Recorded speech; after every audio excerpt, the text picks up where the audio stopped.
Boa noite, pessoal. Boa noite a todos, a todas. Iniciando mais uma live do projeto Pra Falar sobre Arte. Esse projeto que está sendo realizado através do edital 011-2020, Prêmio de Ocupação de Territórios, com recursos da Lei 14.017-2020, Lei Aldir Blanc. Hoje a gente vai ter aqui a presença de uma pessoa muito especial. Elisa Lucas está chegando aí daqui a pouquinho, já chegou, já está acenando aí. Então todo mundo que quiser mandar perguntas, comentários e conversar com a gente, falar sobre arte, é muito bem-vindo. É só escrever nessa caixinha que está aqui embaixo e subir os comentários aí. Já vou fazer um convite agora para a Elisa para a gente iniciar essa live, então. Sejam todos bem-vindos e estar debatendo com a gente nesse momento aí. Olá, Yanis, tudo bem? E aí, amore, tudo bem? Tudo certo por aí? Oi, querido, tudo bem? Como é que tu tá?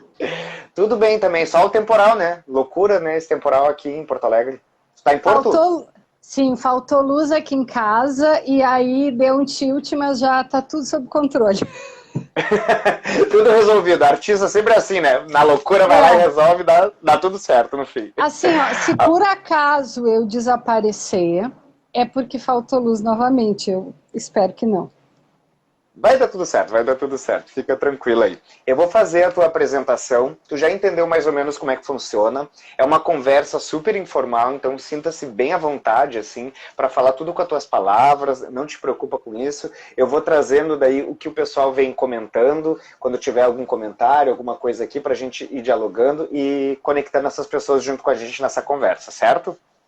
Vou começar te Maravilha. apresentando então. Elisa Lucas é atriz, pesquisadora, dramaturga e diretora de artes cênicas. Doutora e mestre em Ciências do Espetáculo pela Universidade de Sevilha, na Espanha, e bacharel em Artes Cênicas, na URGS. Trabalhou com teatro, oficinas de teatro, contação de histórias, teatro empresa e vídeo desde 2000, em Porto Alegre. Em 2004, fundou o grupo Capitu, Teatro e Pesquisa Cênica, e passou a viajar pelo Rio Grande do Sul com seus espetáculos e oficinas. Desenvolve estudos focados no trabalho do ator/atriz, criação dramatúrgica, prática cênica, práticas corporais e vocais e personagens femininas. A partir da pesquisa, o processo de criação dramatúrgica atorial. Atualmente trabalha como diretora de artes cênicas no Instituto de Artes da URGS. Nossa super convidada de hoje aí do projeto Pra Falar sobre Arte.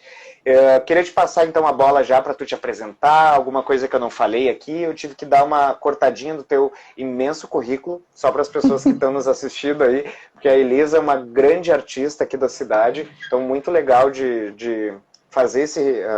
enfim, tive que fazer um recorte, né, para caber no post do Instagram, mas o teu currículo é muito legal de tu compartilhar, eu acho mais importante tu falar um pouquinho de ti, assim. Primeiramente, obrigada pelo convite, fiquei muito entusiasmada. Queria te comentar que eu comecei a assistir a live casualmente, porque agora com a gente tá, muita gente está trabalhando em casa, né? E eu também. Aham.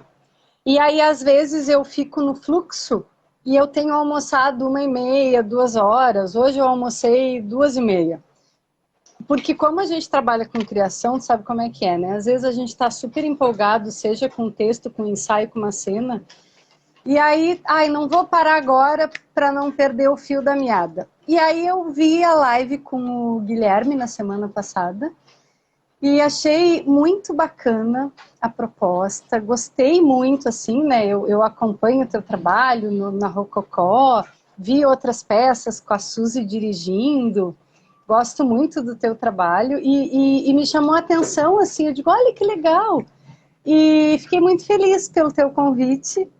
Tá sendo um prazer estar aqui hoje contigo nesse mesmo tempo, né? Que a gente não está no mesmo espaço, mas a gente está no mesmo tempo. Agradecer as pessoas que estão com a gente. E eu adorei teu recorte, acho que está bem sucinto, assim, tá ótimo. E na verdade é isso, né? Como eu até te comentei, eu comecei a fazer teatro, em oficina de teatro com 11 anos, comecei a me Uhum. apresentar com 5 anos de idade, e com 12 eu participava do grupo cênico do Teatro Municipal da cidade do Rio Grande, que é a minha cidade de natal. E aí Sabe eu que o fui Gui pro... também é de Rio Grande? Pois tu sabe que agora que tu falou, eu acho que ele me contou em alguma feira de livro. Porque Isso! eu lembro que ele estava falando na live dele, daquele que participou, que ele estava contando que ele trabalhava com aqueles Cresar, com outras pessoas. E aí eu fui assim, passaram flashes assim, da gente se Exatamente, ele é de Rio encontrando. Grande. Olha que legal. Eu costumo dizer que no fundo, todo mundo é de Rio Grande. A Grace Januc é de Rio Grande. Tem várias pessoas assim que trabalham com arte. O cão. O Cão, a Zoé Degani, que é cenógrafa. Ah, e assim, tem muita gente e é muito bacana, né? Que a gente se encontra em tudo que é lugar que tu vai achar alguém de Rio Grande. Mas aí, quando eu morava lá, eu fiquei sabendo que existia o DAD, e a partir daí o sonho da minha vida era fazer o DAD.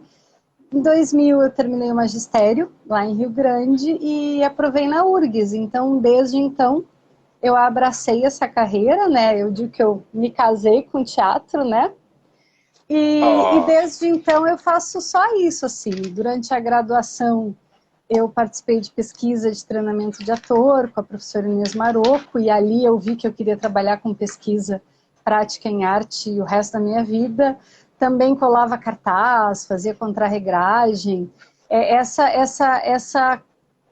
situação que a gente, quando abraça essa profissão, a gente faz de tudo, né?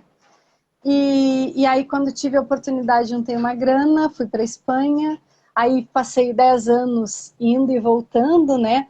Mas antes disso, fiz um solo no meu projeto de graduação, que foi baseado na Capitu do Dom Casmurro, que teve a orientação, né, e depois a direção do Roberto Birindelli. E esse espetáculo, ele foi um divisor, assim, na minha carreira, assim. Acho que eu fui muito sortuda de o Birindelli ter escolhido o projeto para orientar, né? Ter visto ali um potencial prático, né? E a partir dali eu me inseri no circuito profissional de Porto Alegre, né? A gente está falando do ano de 2004. E aí eu participei de vários projetos assim alternativos de teatro. E já comecei a fazer temporadas profissionais e já comecei a receber convites para viajar, e a partir daí nasceu o Grupo Capitu. Aí em 2006 eu fui para a Espanha, fiz as disciplinas, aí eu comecei a ir e voltar, né? Que aí eu comecei a busca por bolsas em arte, né? E, e em paralelo, cada vez que eu estava em Porto Alegre, eu estava fazendo teatro. E a partir daí olha nasceu só, o Grupo Capitu. Diga. eu vou aproveitar, eu vou voltar depois de todas essas questões que tu trouxe aqui, mas eu vou trazer já o que o pessoal está perguntando aqui, que eu acho que já se apoia justamente nas primeiras perguntas que eu vou te fazer. Cadê? Léo Carnevale comentando, Elisa, querida, O alemão e Léo é Alemanha. palhaço, tem um trabalho maravilhoso, mora no Rio, passou por Porto Alegre há umas 2 semanas, grande artista. Oh, que legal, participando junto com a gente aí. O Matheus, ele tá perguntando uma coisa que eu também iria te perguntar, assim, eu queria que tu falasse um pouquinho quais foram teus primeiros contatos com a arte e quais caminhos te levaram a ser uma artista. E aí já vou conectar com a pergunta do Matheus Siqueira, que ele diz aqui, Elisa, a sua família sempre te apoiou a ser uma artista? E ele também, numa mensagem acima, já tinha comentado, Elisa já foi predestinada a ser uma artista, a arte já estava em ti. O Matheus foi meu colega no curso Segredos da Câmera com a Thaís de Campos. A gente está sempre se comunicando, se acompanhando. Então, por onde é que eu começo? O primeiro contato foi com apresentações aos 5 anos no clube da cidade, né, que se chamava Associação Cultural Águia Branca. E eram Conheço, apresentações... Conhece? Eram conheço. apresentações musicais, e aí eu lembro que a minha primeira apresentação foi o número do Ursinho Pimpão, e a segunda foi a Sério? Emília, sério. Aí até tem foto disso, eu com cabelão maior do que hoje e um urso que parecia maior do que eu. E eu acho, esse foi meu primeiro contato. Teve uma decisão minha, que eu lembro disso, assim. Eu morava com a minha mãe e com a minha avó na casa da minha avó. E aí eu já vivia no mundo da Amélie Poulain antes de a Amélie Poulain existir, uma casa portuguesa, com certeza, daquelas que na casa de banho, né, primeiro é uma sala com uma pia, e na outra sala é o vaso para você fazer xixi, o chuveiro, era uma casa portuguesa, enorme. E eu lembro de estar numa cozinha, na cozinha da casa, né? A cozinha era toda verde e os móveis eram vermelhos, olha isso. E eu lembro de estar sentada ali na mesa, assim, sacudindo os pés, e eu decidi ali, eu devia ter uns 5, 7 anos. Ai, quando eu crescer eu quero ser atora, porque na verdade eu pensei assim, eu gosto de dançar, eu quero ser bailarina. Ai, mas eu também gosto de cantar, já sei, eu vou ser atriz, eu vou cantar e vou dançar. E eu meio que incomodava a minha mãe, dizendo que eu queria ser atriz, né? E só que em Rio Grande a gente não sabia de nada, né, de oportunidade para isso. Mas foi muito engraçado, assim, porque eu falava muito isso para minha mãe, que eu queria ser atriz, que eu queria fazer teatro. E sempre eu quis fazer o teatro, né? Eu ia ao teatro, a minha mãe me levava a peça infantil. Eu lembro que a primeira peça que eu vi foi o Prego de Ouro, que foi lá no Teatro Municipal. Teve uma peça de uma galinha que foi num teatro do Instituto de Educação Juvenal Miller, que foi onde eu fiz magistério mais tarde. Mas aí foi uma espécie de coincidência, né? Que dizem que não existem, né? Tem gente que chama de cristocidências. Era dia, mais ou menos, era muito perto do Dia Internacional da Mulher, e a minha mãe foi me comprar, a gente saiu, e a gente passeava, né, no calçadão de Rio Grande, que é pequeno, e a gente foi na casa de brinquedo, que era a antiga casa de presente, comprar roupa de Barbie. E quando a mãe foi no caixa, eu tinha 11 anos, a mãe encontrou uma professora que tinha sido casada com o primo da minha mãe, olha só, que também era ator, que fez aquele filme O Gaúcho Negro. Bom, aí a minha mãe falou, Clarice, tu ainda dá aula de teatro? E aí ela disse assim, hoje é o último dia para se inscrever. Aí a gente saiu dali e se inscreveu. E aí, de repente, se abriu assim um universo, porque existiam as oficinas. E eu acho que tem uma coisa muito forte que a minha mãe sempre me apoiou muito, assim. Até Que lindo tu falar disso. Tu sabe que isso é uma coisa que todo mundo que vem aqui fala disso, né? Dessa importância da família e principalmente dos pais serem os primeiros motivadores e incentivadores para as pessoas continuarem nesse universo artístico. Eu acho que sim, assim, a minha mãe sempre acreditou, sempre me deu força. Tem umas histórias muito interessantes, assim, né? Quando eu conheci a faculdade, porque a minha mãe vinha para Porto Alegre fazer exames médicos. E aí um dia a gente conversou com um professor que era da URGS, que era o Armindo Trevisan, ele ensinou onde era o DAD, e aí a gente sempre que vinha passava ali. Aí chegou o momento de fazer o vestibular. Isabel Cioli, beijo. Chegou o momento de fazer o vestibular. E aí eu lembro da gente estar num hotel na Demétrio Ribeiro, que é bem dobrando a Borges. Não lembro o nome, mas ele continua ali no mesmo lugar.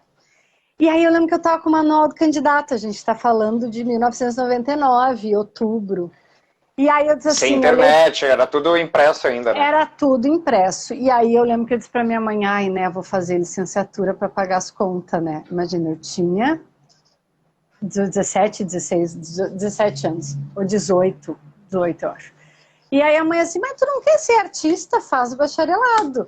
Se ela não tivesse me falado isso, que era o que eu realmente queria, eu ia fazer a licenciatura. Nada contra a licenciatura, mas é que eu hoje acredito até na licenciatura através da prática, entendeu?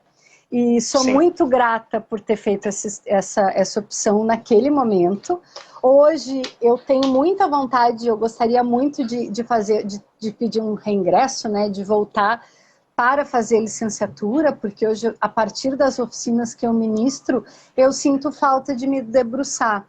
Mas naquele momento, porque como eu vinha do interior, Henrique, por exemplo, antes de entrar no DAD, eu já tinha participado de mais ou menos uns 4 festivais amadores. O DAD, para quem não sabe, é o Departamento de Arte Dramática da URGS, da Universidade Federal aqui do Rio Grande do Sul. É verdade, Matheus. A minha mãe é a mãe que todos os atores querem ter, não tenha dúvida. Mas o que eu estava falando? Ah, que eu já Que tinha daí tu veio pra participado. cá, isso. Daí tu Que eu já participou de tinha 4 participado espetáculos. de festivais. E já tinha Uhum. participado. Eu tinha atuado em 3 espetáculos, eu acho, ou 4. Mas eu tinha participado de festivais, porque a gente ia com o mesmo espetáculo em vários festivais, né? Uhum. Eu já tinha ido para Jaguarão 2 vezes, aí a gente ganhou, foi para Erechim, e eu tinha ido para uma outra cidade que agora eu não lembro. E me incomodava, realmente me incomodava a coisa de... Eu ficava pensando, mas como é que tem gente que é tão boa? O que é isso? E até assim, no teatro amador que eu fazia com a Clarice Ziegelmann, que já nos deixou, que era diretora Uhum. de lá, que depois foi para Gramado. E a gente fazia laboratórios, assim, mas era tudo muito... Não tinha, não tinha uma metodologia, a palavra é essa, não tinha uma metodologia de processo.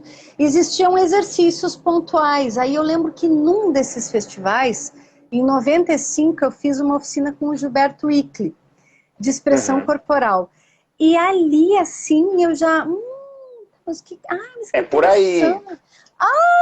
Então, assim, o meu desejo de vir fazer o bacharelado, e para mim foi um parque de diversões, assim, no melhor sentido da palavra, era a apropriação. E aí, quando eu chego no DAD, Departamento de Arte Dramática da URGS, e me deparo com o primeiro texto do Barba que eu li, que eu não sei que texto é, mas eu lembro, provavelmente foi a professora Inês Marocco que me deu. Uhum. Eu lembro de ler o texto, e pode ser que fosse da Canoa de Papel. E eu lembro de chorar muito, assim, de me emocionar por naquele texto, apesar de ser poético, ele demonstrar um caminho metodológico de trabalho do ator, como se o talento não existisse, como se fosse um processo, uma construção, Técnica, como se né? fosse... Exato.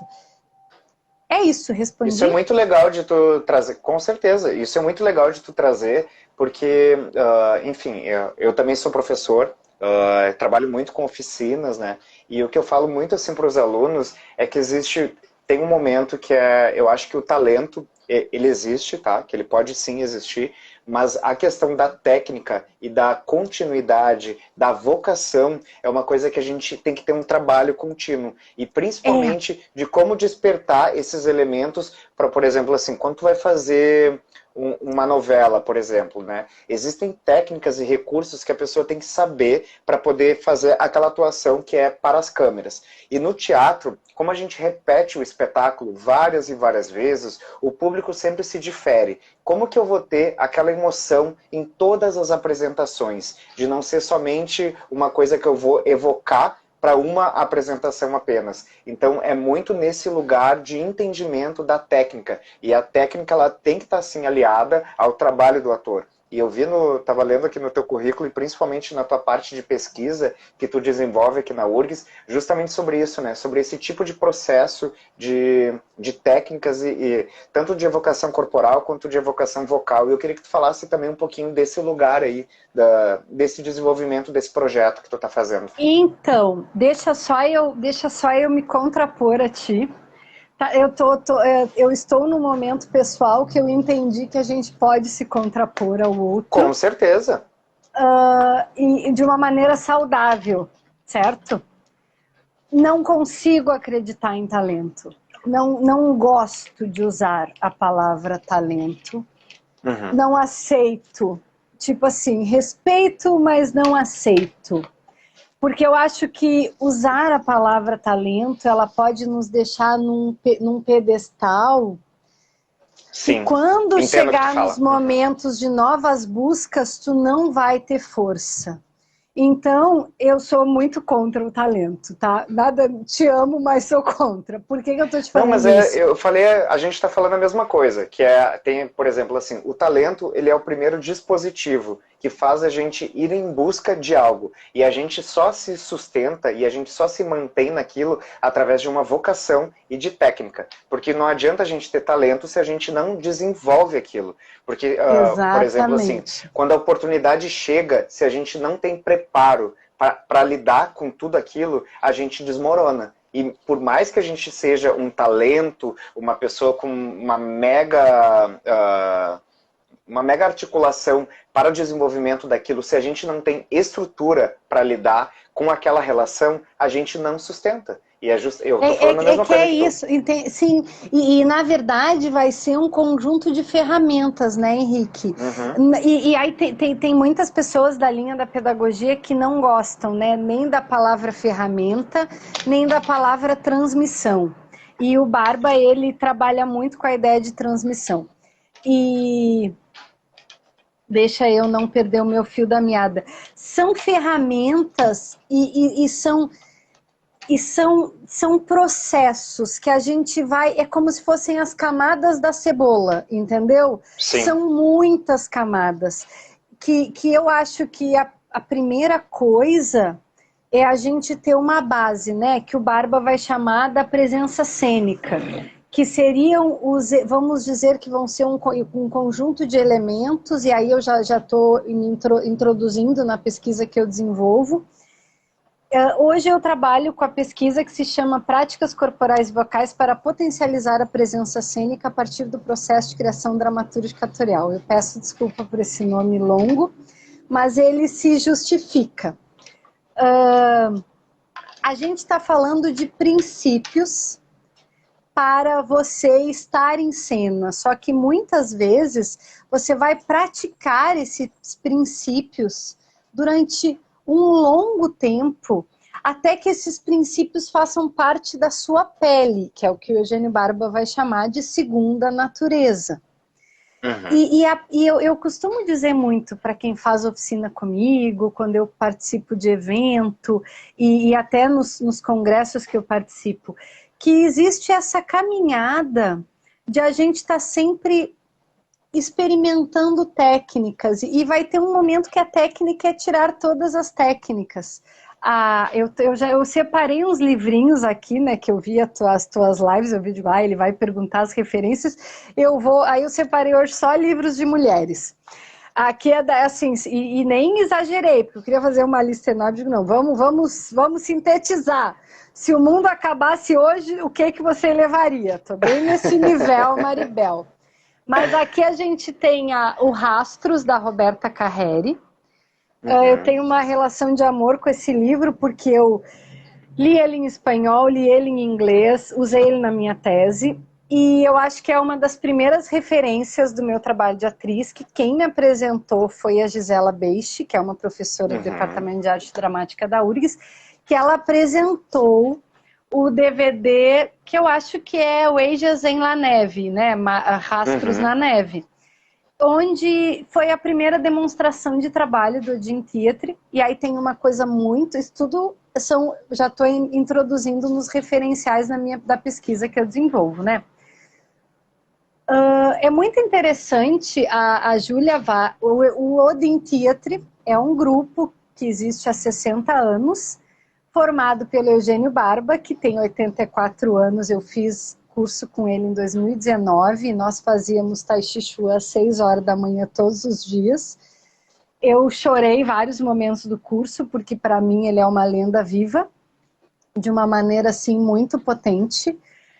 E eles fundaram esse grupo. Quem era o Barba? O Barba era um cara que tinha trabalhado nos diques, ele era estaleiro de porto, construía navio. Eu acho até que ele devia ser bem gostosinho, né? Porque o cara, né, pegava peso. E eu lembro, e aí ele foi para lá e ganhou uma subvenção para montar aquele grupo, que é o Odin Theatre. E aí eu lembro que em 2010 eu fiz uma pergunta para ele, né, para minha tese. Eu perguntei: você tem consciência do legado que você fez? Porque eu acho que toda a bibliografia do Eugênio Barba, essa é a Elisa falando, né? Não é que só exista o Barba. Mas eu tenho uma relação de afinidade muito grande, porque eu acho que ele desmistifica qualquer talento. E essa é a minha busca, esse é o meu potencial, é nisso que eu acredito, entendeu? E eu sou muito feliz, assim, dele estar vivo e de eu estar vivo neste mesmo momento. Claro que ele teve aula com com o Grotowski, ele aplicou também as pesquisas do Grotowski, mas ele está ali, publicou, escreveu. E aí eu perguntei, o senhor tem noção do legado que o senhor construiu sobre a arte do ator? Aí ele me disse, é muito bonito o que a senhorita está me dizendo, mas eu era um obreiro, e eu sabia trabalhar das 7 da manhã às 4 da tarde, às 5 da tarde. Então, nós conseguimos uma subvenção, um patrocínio, e nós fomos trabalhar das 7 da manhã às 5 da tarde. E nesse grupo, com essa disciplina,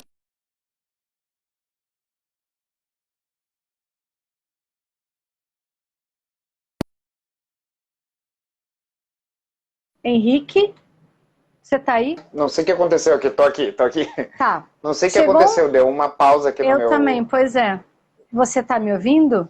Tô, super bem. Pode continuar. Você estava falando Chegou... do Odin, que ele ganhou uma subvenção do governo e daí ele montou o grupo. E aí ele montou o grupo e o grupo voou. Foi incrível, o Odin Theatre, que existe até hoje. Chegou um momento, nos anos 70, que eles viraram muito top. E o que aconteceu? Eles não tinham como dar curso para todo mundo. Então, os cursos deles geralmente são para 20 pessoas, e aí eles criaram as chamadas demonstrações de trabalho, que hoje a gente pode ver em DVD, tem alguns fragmentos no YouTube. Por que eu estou contando tudo isso? Porque quando eu vi a demonstração de trabalho da Roberta Carreri, mudou a minha vida, assim, porque ela mostra uma trajetória de trabalho de uma atriz desde o treinamento, com esses princípios da presença e de um trabalho corpóreo vocal até isso na cena. E ela é uma das minhas referências de trabalho, e ela diz isso, que chega um momento da carreira dela em que ela fazia todos aqueles exercícios de presença e ela estava fazendo a lista de supermercado. Então ela deu um passo para trás e começou a criar outros exercícios. E aí ela passou num estágio, que ela já treinava aquilo há 10, 20 anos, que ela começou a criar os exercícios. Então o que eu percebo é que no nosso trabalho de ator, atriz, a gente não para nunca, entendeu? Então, assim, Total. O primeiro curso que eu fiz de teatro, eu tinha 11 anos. O último curso que eu fiz faz um mês, entendeu? Então, que às vezes a gente percebe, tu que dá aula, não sei como é que tu percebe isso, às vezes os alunos, mas eu quero. E da gente perceber como é que é esse processo, tá? Eu, quando alguém me diz, eu quero ser ator, eu digo, faz um curso, olha, você de repente vai passando pelas pessoas. Tem a Casa de Teatro de Porto Alegre, falando daqui, né? Tem o Teatro Newton Filho, que dá oficinas, que muita gente começou lá, a Fernanda Petit começou lá. A gente tem vários lugares, né? Tem o laboratório do Léo Maciel, que faz um trabalho bem bacana, tem o Grupo Jogo. E aí, quando as pessoas me perguntam de oficina, e eu recomendo, eu digo, mas tu vai fazer um, aí tu vai fazer outro. Antes tinha o Sarcáustico, que tinha tem a Escola Popular da Terreira da Tribo. Eu acho que o trabalho do ator, eu aprendi isso também na faculdade, né? De você ir se qualificando. Sem dúvida, sem dúvida. É muito que eu compartilho também. Eu estou fazendo o mestrado agora e partindo dessas pesquisas assim que tu está falando, né? É muito louco porque a gente que vem de uma graduação, por exemplo, eu fiz licenciatura, aí agora estou no mestrado. E a gente passa de novo por tudo aquilo que a gente já passou, mas é com um novo olhar. E é um olhar diferenciado. Né, porque a gente já tem aquela experiência daquele primeiro contato, que é o contato inicial, quando tu está entrando na graduação, e aí tu tem aquele, às vezes é um deslumbramento, às vezes é um encantamento, às vezes até um distanciamento, e depois, quando tu está um pouco mais maduro, tu tendo contato novamente com aquelas técnicas e com aquelas pesquisas e com todo aquele trabalho que aquelas pessoas desenvolveram, tu vai tendo um novo olhar. Então é sempre importante a gente estar se reciclando, e o olhar do ator, o olhar do artista, ele nunca para. Nunca para. Isso tu falou também da Roberta Carreiro, quando ela estava indo fazendo as técnicas e pensando na lista de mercado. Eu vejo teatro e vejo arte em tudo. Quando eu estou caminhando nos lugares, eu fico pensando, nossa, isso daria uma trilha sonora, isso aqui daria uma composição de figurino. E eu acredito muito que esse olhar nosso que a gente tem, o olhar do artista, ele nunca para. Ele está sempre, de alguma forma, pensando em como conectar a vida com a arte, né? Sim, é a beleza. Eu acho que é isso que tu está dizendo, assim. É muito a beleza, né? O que eu estou desenvolvendo na pesquisa agora, eu criei uma metodologia durante a pesquisa de doutorado, que Uhum. é uma metodologia, ela Ah, foi eu vou publicada. aproveitar e já vou fazer a próxima pergunta, que era justamente sobre isso. Queria que tu contasse um pouquinho sobre a tua pesquisa de mestrado e de doutorado que tu fez lá na Espanha. Tá, então vamos lá. A pesquisa de mestrado, ela foi uma pesquisa teórica, que Uhum, se chamou Processos de Criação Dramatúrgica do Ator. uhum, Processo de criação dramatúrgica do ator, do texto, do personagem ao texto, do texto à encenação. A partir do processo que eu tinha tido de criar o solo da Capitu, partindo de um romance, e improvisando algumas situações da obra de Dom Casmurro, buscando encadear um crescente dramático, me utilizando para isso da pesquisa, as técnicas corporais do gaúcho e a sua relação com a performance do ator dançarino que eu tinha feito na faculdade. Eu usei um sistema com a de Inês Maroco. treinamento com a Inês. E aí eu levei isso para a cena e improvisei. Improvisando, nós criamos o roteiro, eu e o diretor Roberto Birindelli, que era o orientador da pesquisa. Aí eu fui para o mestrado querendo criar bases teóricas para esse processo. E aí eu Uhum, fiz uma pesquisa teórica, entrevistei alguns grupos, e foi muito de pesquisa teórica mesmo. Li o Roberto, o Carreira, o André Carreira, que escrevia sobre o trabalho uhum. dos grupos. Pesquisei alguns grupos na Espanha, pesquisei alguns grupos no Brasil e comecei a buscar. Daí eu encontrei o Teatro Andante, que tinha o texto Olímpia, que ela tinha criado solo. E sempre aí eu cheguei na criação coletiva e colaborativa como elementos que propiciam a autoria do ator no século XXI. A gente está falando desse movimento. E aí fiz todo esse referencial teórico, né, que a gente tem quando é dito que o autor começa a morrer, né? Primeiro vem a figura do diretor como encenador, e a partir dos anos 70, eu contextualizei a partir dos anos 70, Uhum. influenciados por esses movimentos do corpo, essas criações, mas a gente sabe que existiam os Canovati, é que não era o meu intuito. O meu intuito era pegar grupos que estavam no Facebook, entendeu? Pegar Uhum. peças que eu assistia, que eu tinha assistido no Porto Alegre em Cena, que eu ia assistir lá em Sevilha. Era pegar um nicho real, entendeu? Concreto. Não queria falar de algo, queria falar Que de tu algo que eu não viu. pudesse. Exato. Sim. Queria falar.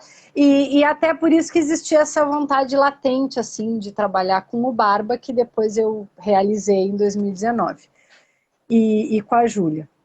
Mas, então, essa foi por quê? Porque eu cheguei em Sevilha, aí vem uma outra coisa, vai ver que eu vou fazer algumas digressões. Eu fiz a Capitu, daí eu tinha feito, eu acho que até hoje a Capitu fez 250 apresentações, talvez. Naquela época de 2005 eu devia ter feito 150 ou 120. Eu tinha feito um número muito massivo, assim, bom, né? Para um espetáculo sem patrocínio, independente. E aí eu comecei a pensar, tá, na Capitu eu tinha pesquisado o desejo no feminino. Uhum. E nas fases da mulher, né? A menina, a jovem, a mãe, a mulher e a velha. Não tem a velha no romance, mas o romance é contado por um ancião, que é o Dom Casmurro. Que outra mulher eu posso pesquisar que talvez, que também eu possa pesquisar o desejo? Aí eu cheguei na Maria Madalena, daí eu comecei a ler Maria Madalena em 2005. E eu pensei, não, Maria Madalena não é desejo. Maria Madalena é o sagrado e o profano no feminino. A partir dela, Uhum. eu tenho a questão, a partir de que momento a mulher é sagrada e a partir de que momento a mulher é vista como profana. E aí eu viajei em 2006 com um projeto, um esboço, que era La Passion de la Madalena. Aí eu apresentei no mestrado. Aí eles falaram assim, não, mas isso é um projeto de doutorado. Faz as disciplinas. Aí, quando chegou o orientador, disse, não, vamos destrinchar o que é este processo de criação dramatúrgica, atorial, as bases, o que você propõe, o que você fez. E o projeto da Madalena nós amadurecemos depois de uma dissertação teórica de 150 páginas. Aí, essa dissertação teve nesse corpo esses trabalhos assim de como é que esses atores reagem. Uns criam na sala de ensaio, outros intercalam com a sala de gabinete, uns seguem o roteiro, outros não seguem, uns se sentem autores, outros não se sentem, uns publicam, outros publicam, uns fazem um sucesso fenomenal e ninguém não mostra para ninguém os textos, porque aquilo vira o ganha-pão deles. Então, tem tudo isso nessa dissertação. E aí, quando eu comecei... Aí tá, agora vou para o doutorado. O doutorado, vamos nos embranhar em Maria Madalena. E aí, como era, né, um projeto de doutorado, ele era bem ambicioso, né? E tu fez sanduíche? Não, eu era sempre aluna da Universidade de Sevilha. Eu passei 10 anos indo e voltando. Saulo Fitz, seja bem-vindo, meu querido. Eu passei 10 anos indo e voltando. Primeiro eu fui... Legal. E fiquei 1 ano e meio, quase 2. Fiz todas as disciplinas. Aí eu machuquei o joelho, voltei. Fiz tratamento, porque eu trabalhava lá de garçonete. Quando eu machuquei o joelho, eu já não podia mais ser garçonete, porque quando a gente estuda e trabalha, né, é aquela coisa de estudante. A gente tem o visto, porque é um programa de doutorado, né? Sim. E que tem o mestrado e doutorado, você tem direito a trabalhar 20 horas por semana. Só que você tem aulas, né? E eu também fazia as disciplinas os cursos práticos para atores no antigo Centro Andaluz de Teatro, que hoje em dia se chama Cênica Técnica. E aí vinham todos os diretores de Barcelona e Madrid, e aí tinha um subsídio. Então, como eu tinha graduação, eu comprava um abono, eu lembro que era tipo, eu acho que era 100 euros para um semestre inteiro, era muito barato. E aí eu só trabalhava de quinta a domingo, só que de quinta a domingo eu fazia quase 15 horas, entendeu? Mas aí eu conseguia pagar aluguel e tudo, mas quando eu machuquei o joelho, não dava mais. Aí eu voltei, fiz tratamento. Aí eu ainda trabalhei de teleoperadora, vendi enceradeira pelo telefone, mas aí eu digo, não, vou voltar e vou ficar quieta. E aí foi muito louco, assim, porque eu tinha todas as disciplinas feitas e só precisava escrever a dissertação. Aí eu comecei a apresenta projeto, e eu não conseguia projeto, eu não conseguia a bolsa. E as pessoas diziam, mas tu não é professora, naquela época. Ai, mas só ganha bolsa para o exterior quem é professor. Eu dizia, mas eu sou pesquisadora. Ai, mas não. E eu lutando. Só que aí o que aconteceu? Quando eu tive alta do joelho, era o ano do Machado de Assis. E aí a Ana Lombardi começou a me produzir. E aí eu fiz tipo 10 cidades com a Capitu. Numa dessas cidades me pediram para criar uma peça infantil e a partir daí eu e o Vinícius Petri começamos a criar, eu criei o texto, ele criou a trilha e nós começamos a ensaiar as histórias de Uma Mala Só, que eu ganhei prêmio de melhor atriz, tivemos indicação de melhor figurino, melhor dramaturgia. E no ano que nós estreamos a Mala, eu fiz uma circulação com o Sesc RS, de 25 cidades. E até tem uma coisa aqui legal, ó. Isso aqui é de 2008, ó, de Gravataí, do Teatro do Sesc, que está na sala da minha casa. Nesse dia, a gente fez três apresentações com Capitu para comemorar 100 anos sem Machado. Foi um evento lindo, com uma oficina para professores de proposta de projeto pedagógico sobre como trabalhar a obra após a peça. Bom, eu estava bem do joelho, com muito trabalho aqui. Só que não ganhava a bolsa, tipo assim, sabe? Você quer aquilo e aparece aquele outro que é tão legal, mas você quer aquele ali também. Sim. Só que assim, eu sabia, né, que a nossa moeda vale muito pouco. Então, aí começaram coisas assim, ó, uma coisa bem de artista, assim. Eu ganhei uma herança do meu avô, e ganhei uma grana com teatro, e aquela grana, Henrique, só dava para viver 6 meses em Sevilha. E com aquela grana eu dei entrada no apartamento, entendeu? Que, que eu moro hoje. Só que o euro é muito caro. E aí, só que Sim, existia o aquele euro desejo, aquela às vezes está coisa. 7 vezes mais aqui.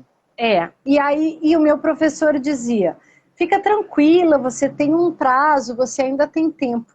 E aí foi uma coisa assim, de Deus, entendeu? Que até de Deus e de edital, né, na verdade. Que até o tema um pouco das tuas lives, a questão dos editais, existia o intercâmbio, o prêmio de intercâmbio de difusão cultural do antigo MINC, Ministério da Cultura. Eu já vou chegar na Maria Madalena, que isso foi fundamental para fazer a Uhum. pesquisa. Eu escrevi o projeto para fazer a Capitu num evento, intercâmbio cultural na Universidade de Sevilha, para fazer a Uhum. peça em espanhol e dar uma palestra. E aí eu fui, e aí por quê? Porque a dissertação já estava pronta. E aí eu fui e fiz a defesa da dissertação, fiz a apresentação com o prêmio, dei a palestra, voltei, dei uma oficina de contrapartida, e foi ali que eles e foi na volta desse prêmio, olha como são as coisas, que teve um evento no antigo Santander Cultural, olha só. E aí eu fui lá agradecer o prêmio, né? A gente ia lá contar como é que era. E ali eles estavam abrindo Iberecena. E aí não tinha bolsa de doutorado, mas tinha uma bolsa de artista, que aí eu Sim, aham. inscrevi, e aí me permitiu ficar 7 meses fazendo uma pesquisa de criação dramatúrgica bilíngue inédita. Essa pesquisa de criação foi a primeira etapa do doutorado. E o que eu fiz nessa pesquisa de criação? A etapa de criação dramatúrgica foi... eu fiquei 7 meses lá. Nesses 7 meses eu documentei toda a Semana Santa de Sevilha, Uhum. entrevistei algumas pessoas, né, que trabalhavam, né, nessas procissões com estátuas enormes, como se fossem carros alegóricos. E depois eu boto umas fotos no meu perfil, se o pessoal... Armando Sim, é Barden, super seja cênico, né? bem-vindo. É extremamente cênico. E tem várias questões, assim, a Maria Madalena, depois da Virgem Maria, é a personagem feminina que mais aparece, só que ela aparece sempre de costas. E aí todos os outros santos vêm de frente, Maria Madalena está de costas. E quando você pergunta por que ela está de costas, aí as pessoas dizem, é porque ela olha para onde Cristo está olhando. Aí alguém vai lá e diz, é porque a Igreja Católica tem que engolir uma prostituta que viu ressuscitado, então ela vai penar para sempre, ela vai estar sempre de costa. E aí tem várias tradições, ela está sempre com o cabelo solto. E aí, assim, eu fiz essa documentação, documentei essas lendas, fui até Paris fazer a documentação da Église Madeleine, que é uma Uhum. igreja, veja bem, que ela é católica, mas ela segue a visão ortodoxa da personagem, e ela defende a lenda provençal, que diz que depois que Jesus morreu, todos os apóstolos e os 72 escolhidos, né, que são os múltiplos dos apóstolos, teriam fugido, porque eles tinham que anunciar essa boa nova. E aí São Paulo teria ido para uma região, São Pedro teria ido para outra região, São Tiago teria ido para a Espanha, E nessa lenda, Maria Madalena, Maria Salomé, Maria Jacobina, São Lázaro e São Máximo teriam ido para o sul da França. E aí depois, quando finalmente eu ganhei a bolsa da CAPES para terminar, que eu sou muito grata, porque aí só para... Eu fiz essa documentação lá, mas aí lá em Paris eu tive acesso a essas lendas, e em Sevilha eu também fiz aula de evangelho, fiz algumas aulas assim de Idade Média para compreender, porque todas as tradições sobre a Maria Madalena, elas nascem na Idade Média. Tanto que vai ter estudioso que cita que uma das maneiras que a igreja tinha de conseguir dinheiro era comparar as torres das igrejas com a Maria Madalena, com as torres de Maria Madalena. Então vai se criar uma série de tradições. Por que é importante que ela seja prostituta? Porque os padres, quando eles aceitam, quando eles se entregam à vocação celibatária, eles têm que deixar de lado o desejo sexual. Então, Aida, seja bem-vinda. Quem mais do que uma prostituta que recusou a carne, se ela, que era mulher e prostituta, recusou, os homens também vão.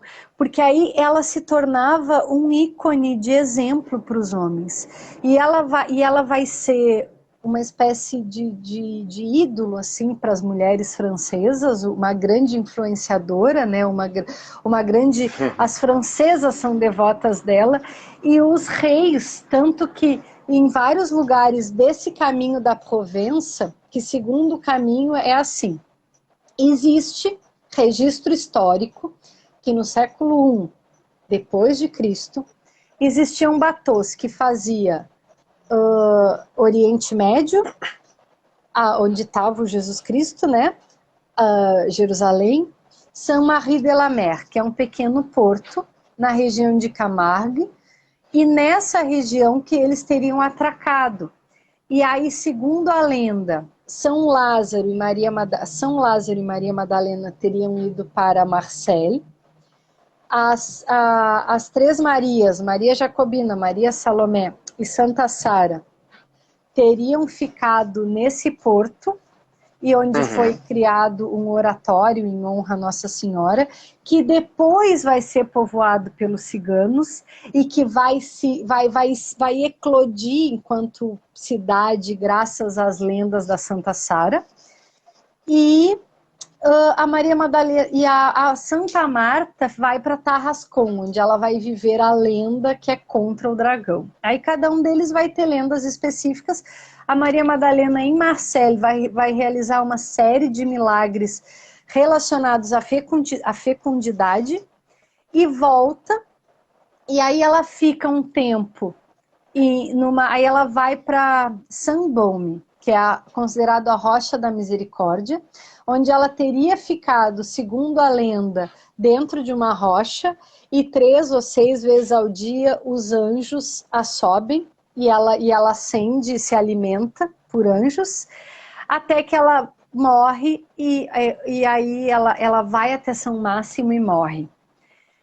E aí, na verdade, são lendas, porque também vão dizer que naquela Roca da Misericórdia, que é um lugar que tem um microclima, onde tem a árvore do Merlin, era uma antiga floresta druida, vai ter gente que vai dizer que neste lugar, que é uma rocha, é muito lindo o lugar, é uma rocha, e a capela a igreja é dentro da rocha. Então as pessoas fazem a metáfora de que é uma vagina, porque ela é extremamente úmida. Então vai ter uma série de metáforas do feminino e metáforas até sexuais. Só que vai ter registros de que quem morreu ali foi uma freira. Mas aí, assim, de novo a cebola, né? Vão juntando camadas e construindo histórias e justificando, talvez apenas para esconder que naquele bando existia uma mulher com voz. Independente se ela era companheira ou não, porque também, segundo as tradições judaicas, somente quem poderia fazer as libações em Jesus seriam a sua esposa, segundo algumas tradições. Então, não vou entrar no mérito se Jesus foi casado ou não, mas isso também existia. Então, eu fiz toda essa documentação também, eu fiz uma coleta muito grande, eu saí daqui porque assim, ó, eu saí do Brasil com vários livros, e lá eu adquiri outros livros. E aí eu criei esse texto, lá eu trabalhei em colaboração, estudo em 2011. Eu trabalhei em colaboração com o Centro de Documentação das Artes Escênicas de Andalucia, que é um centro de autores e de documentação que me acolheu, que me ajudou, assim, me orientou, procura lá, procura aqui, mais o professor que tinha me orientado no mestrado e mais a minha orientadora de doutorado. E só que o texto foi criado todo a partir de improvisações também, não foi uma criação, não, foi uma criação prática. Voltei para Porto Alegre, li o texto para muitas pessoas, o Newton Filho fez umas provocações ótimas e a partir daí eu criei cenas, acrescentei. Fui para São Paulo e tive aula de dramaturgia com o Luiz Valcasaras, que foi o diretor do Anjo Duro, que foi um espetáculo que ganhou o Prêmio Michel no ano 2000, com a Berta Zemel. E voltei e finalizei esse texto em 2011, faz 10 anos, né? E aí continuei batalhando bolsa, aí a minha orientadora disse, Elisa, o texto tá incrível, a pesquisa tá incrível, monta o espetáculo aí. Aí fiz um projeto do FAC das Artes. Quem fez o projeto comigo foi a Viviane Falkenbach e o Isso, Plínio eu fui ver Marcos. o espetáculo, eles nos convidaram.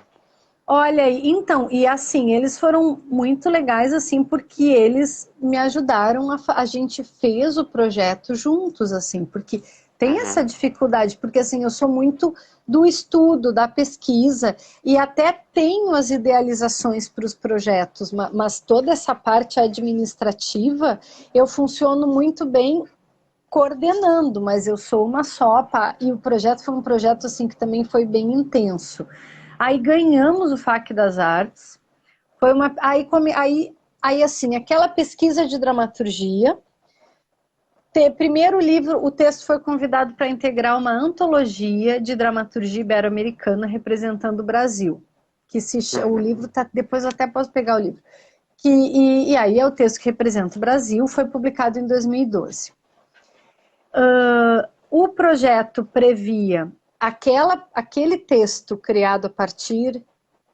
o projeto previa uma pesquisa híbrida entre dramaturgia, teatro de objetos, contação de histórias para público adulto e elementos da dança do ventre, porque a gente sabe que tem muitas questões da dança do ventre relacionadas ao século I, a questão da sensualidade, do caminho da seda, né, que se conta desse caminho. E aí a ideia dos objetos de fazer foi do Paulo Martins Fontes, porque quando eu voltei da pesquisa do Iberecena, eu estava bastante esgotada, assim, parecia que eu tinha tido um filho, assim. Porque assim, me deixou assim de cabeça para baixo. E aí eu lembro que eu fiz uma oficina com a Lazo Cia de Dança, do Sesc. Onde é que foi? Eu acho que foi no Gasômetro, e foi de criação coreográfica. E eu achei muito legal isso da oficina. Foi 3 dias. No último dia ele disse, tragam um projeto de vocês, que vocês queiram executar e joguem na roda. E aí eu levei o texto e digo, gente, eu fiz esse texto e não sei o que fazer com ele. Porque a sensação que eu tinha, Henrique, é que não tinha mais o que tirar, entendeu? Porque foi uma criação que eu me envolvi tanto, assim, tem trechos do texto que eu gosto muito, do tipo, Maria tinha um problema de visão, via sempre além da conta.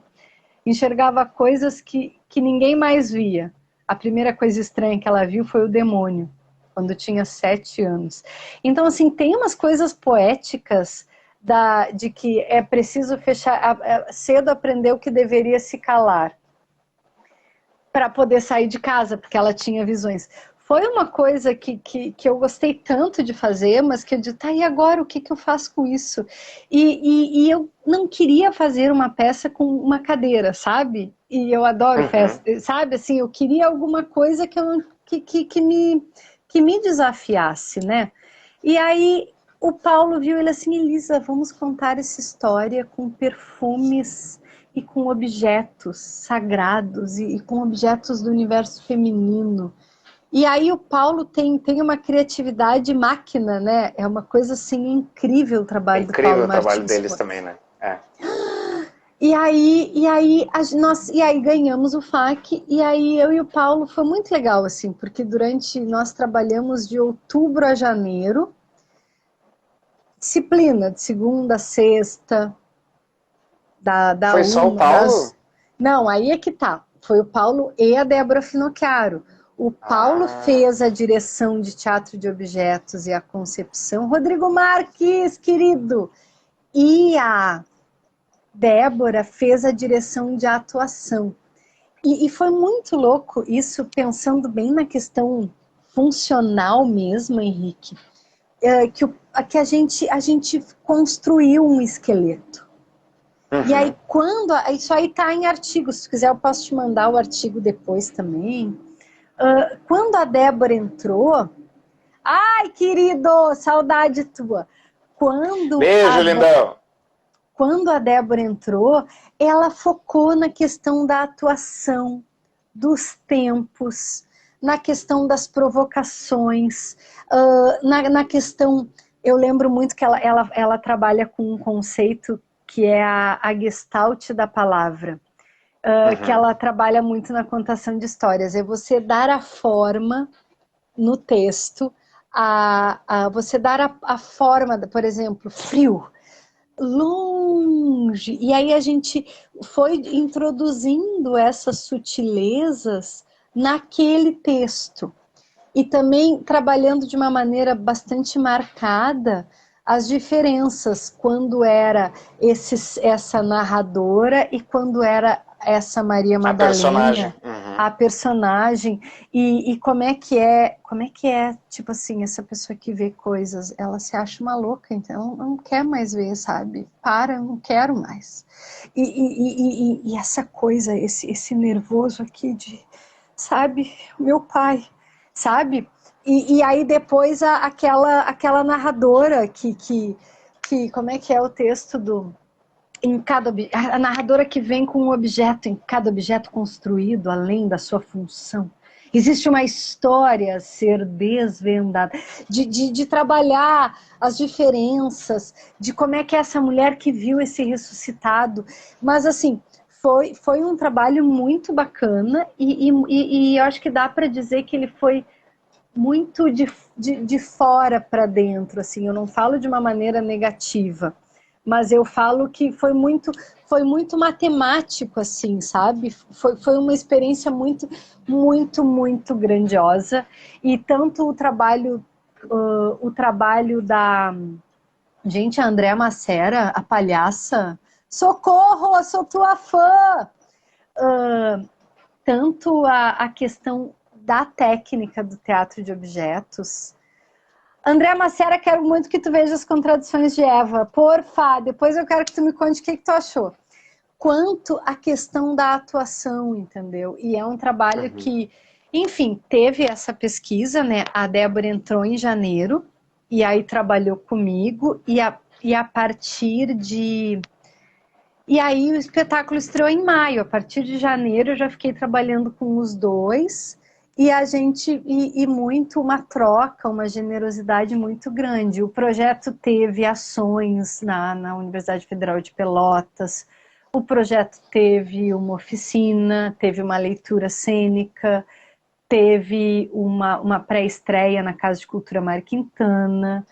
E foram 16 apresentações em 2014. E enquanto eu estava nesse processo, não desista nunca, jamais. Eu continuava escrevendo os projetos para CAPES desesperadamente. E aí, como eu já tinha mais artigos publicados, o livro já tinha, o texto já tinha sido publicado no México, Aí, graças a Deus, eu ganhei a bolsa, porque se eu não ganhasse a bolsa, eu não sei como eu faria, entendeu? E aí, pela Sim. bolsa da CAPES, aí foi assim, acabou a apresentação, o que eu fiz? Acabou às 16, Espanha, velho. Tipo, até teve um festival que a gente mandou, mas aí ia atrasar. Eu digo, gente, não vai dar, gente. Ai, por favor, Andréa, veja e me conta. Depois eu vou te mandar o link, a máscara de pau. E aí, assim, aí tinha gente que dizia, ai, mas tu tá com uma peça linda, por que que tu não faz mais apresentações? Eu dizia, gente, não dá. Tem um compromisso, entendeu?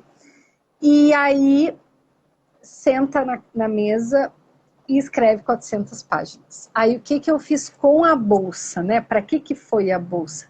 Foi para colocar as bases metodológicas em todo esse processo que eu tinha feito com essa equipe de artistas, em todo aquele processo que eu já havia feito de criação do texto lá em 2011, e aí eu comecei a estudar a metodologia de pesquisa nas artes a partir dos parâmetros propostos pelo Henk Borgdorf, da Escola de Arte de Amsterdã, e Uhum. também seguindo a Victoria Pérez Royo e o José Antônio Sanches, que é de uma universidade espanhola. E aí que eu comecei a criar, né, a teorizar aquilo tudo que eu havia feito de uma maneira a propor uma proposta, né, não a desenvolver uma proposta pedagógica que possa orientar outros artistas que desejam criar os seus textos a partir de diferentes estímulos de uma maneira contemporânea. Nossa, sensacional, Elisa. E muito legal de ver como é que foi essa trajetória toda, né? Para conseguir. E a coisa que mais me chamou a atenção, assim, nessa tua fala, foi dessa obstinação. Eu acredito muito nesse papel do artista quando a gente é obstinado, quando a gente quer alguma coisa. Por mais que todos os percursos ocorram, aconteçam no meio do caminho, a gente não desiste, a gente vai atrás e a gente consegue, sabe? E tu conseguiu, não foi pelo caminho que tu achava que ia ser, mas foi por outro caminho e Sim. a partir disso daí conseguiu construir um espetáculo. E eu acho que é isso, que o trabalho do ator, do pesquisador, do artista como um todo é justamente fazer essas conexões, né? De transitar entre teoria e criação artística e fazer os trabalhos, ao mesmo tempo trabalhar e ao mesmo tempo pesquisar e ao mesmo tempo estar nessa loucura, nesse frenesi. E às vezes a gente tem que ter um tempo da vida que a gente tem que parar tudo, que nem tu falou ali, né? Que foram 7 meses de labuta totalmente, e volta para cá esgotamento total, e depois a vida segue, sabe? É. Que Não, pelo menos tu teve ali, pariu o filho, né? com certeza, e eu sou muito grata, assim. A Tatiana Mota Lima, né, que ela tem o melhor livro sobre Grotowski, que eu também separei. Palavras Praticadas, se você já leu Grotowski, leia esse livro. Ó, como ele tá marcado. Assim, ó, sou muito apaixonada pelo trabalho da Tatiana, ela é professora da Unirio. Ela organizou o seminário Grotowski, o seminário Stanislavski na Unirio. Ela é super generosa. E a gente não tem muito contato, mas eu sou assim, ó, uma admiradora do trabalho dela. E ela diz, né, será que não são os personagens que escolhem a gente? E na Uhum. verdade eu sou muito grata por esse projeto que eu desenvolvi, porque na verdade pelos momentos em que eu pude ser espectadora.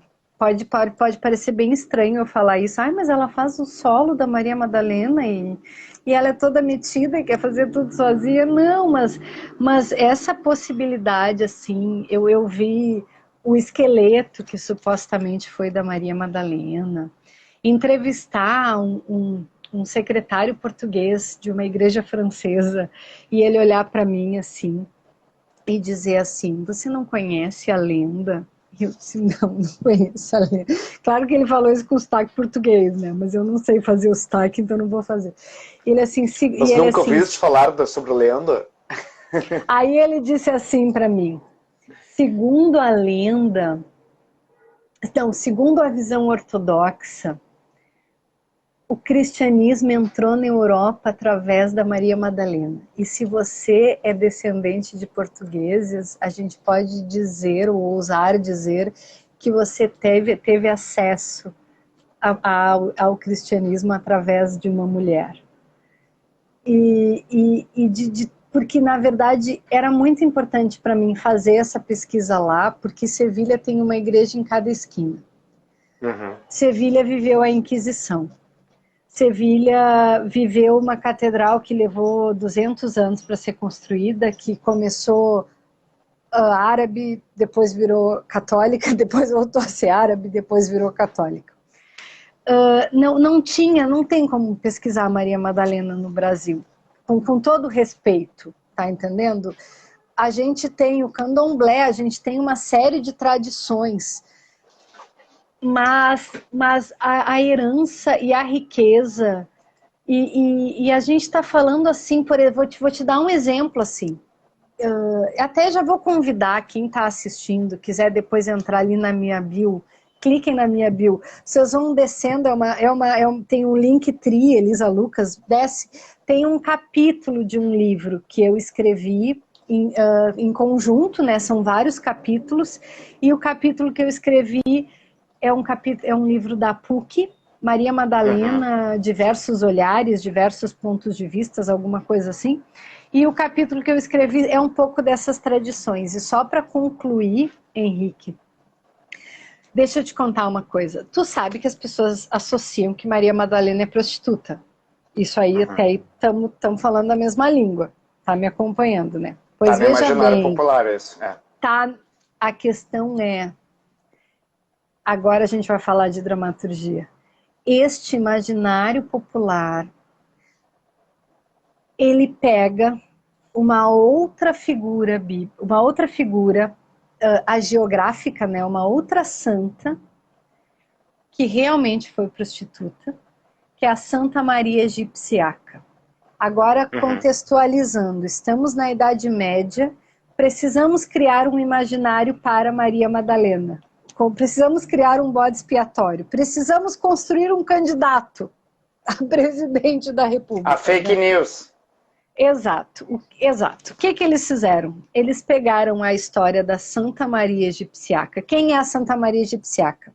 É uma feminista do século IV depois de Cristo. Eu acho que ela é de 348. Ela está na Lenda Áurea. Lenda Áurea é uma compilação hagiográfica de todas as invenções ou de todas as fake news ou de todas as criações sobre todas as lendas. Ela foi difundida em 1208 e é assim, é muito legal, porque tem o São Jorge Dragão. A lenda da Maria Madalena é a maior delas. E muita gente vai dizer que parte da lenda da Maria Madalena bebe da história de Santa Maria Egipciaca. Seja bem-vinda, Nalu. Santa Maria Egipciaca viveu mais no século IV, era uma feminista e queria trabalhar com 12 anos. O pai mandou ela para fora de casa, tu é louca, tu não pode trabalhar. Ela viveu em Alexandria, saiu de casa. Tem que viver, tem que comer, né? Tem que pagar os boletos. O que eu faço? A única coisa que ela tinha era o corpo. Né? Ela começou a se prostituir. E assim ela foi vivendo. Vai ficar depois, Ana Lu, depois tu assiste.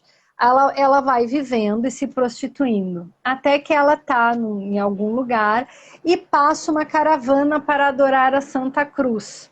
E aí a gente entra nesses mistérios, né, do cristianismo, né? Esse cara que voltou dos mortos, essa coisa meio fantasmagórica, essa Santa Cruz, que as pessoas vão até a Santa Cruz e recebem milagres. Mas eu vou nessa história também. Aí ela faz todo esse caminho, que seria como se fosse um caminho de Santiago, mas era o caminho até a Santa Cruz, se prostituindo por um prato de comida, né? De boas. Ela chega na porta da igreja onde está a Santa Cruz, em Jerusalém, e ela sente uma mão no peito dela e diz: aqui tu não vais entrar. E aí ela fica estarrecida: gente, que porra é essa? O que está acontecendo? Ai, falei palavrão, desculpa. Aí o que que diz? Aí alguém fala para ela, olha, vai para o deserto em penitência. Aí ela vai no deserto em penitência e lá ela morre. E um tempo depois um padre encontra a alma dela e aí ela diz que ali ela se purificou. E aí assim, se depois dessa live, amanhã, outro dia, não tiver nada para fazer, se quem está aí nos acompanhando, Dá joga uma lá no Google. pesquisadinha. Joga lá no Google Santa Maria Egipciaca, abre outra janela do computador, bota Santa Maria Egipciaca imagens, aí escreve Maria Madalena Penitente imagens. Vocês vão perceber que os elementos dos quadros vai ter a caveira, que representa a efemeridade da vida, as duas vão estar com um peito de fora ou com um decote, só que, como dizem em espanhol, ojo, pasmem. A que foi prostituta tem um peito murcho, porque chuparam aquele peito, fizeram e acontecer. Aqui tem que ser o ícone erótico, tem aquele peito todo inteirinho, gostosinho, entendeu? Mas o quadro, o fundo, o contexto é muito semelhante. Com a diferença de que a que foi prostituta tem uma feição mais cansada, e a que está sendo idealizada porque precisam de alguém para fazer esse papel é quase uma Marilyn Monroe, entendeu? Maquiada, bonita, alemã, toda bonita, robusta, Gioconda, toda, né? E aí, isso aí é uma das coisas, assim, eu tive acesso a um manuscrito muito antigo da Universidade de Sevilha que mencionava isso, e aí que eu fui atrás em 2015, tipo assim, ali eu digo, ai meu Deus, eu escolhi a personagem errada. Não era, né? Mas foi pra gente que se envolve, né, dessa maneira, que a gente vive nessa bolha da arte, né, foi uma coisa bem chocante, assim. Eu falo isso nesse capítulo. Então, na verdade, a gente vai vendo que é uma construção, entendeu?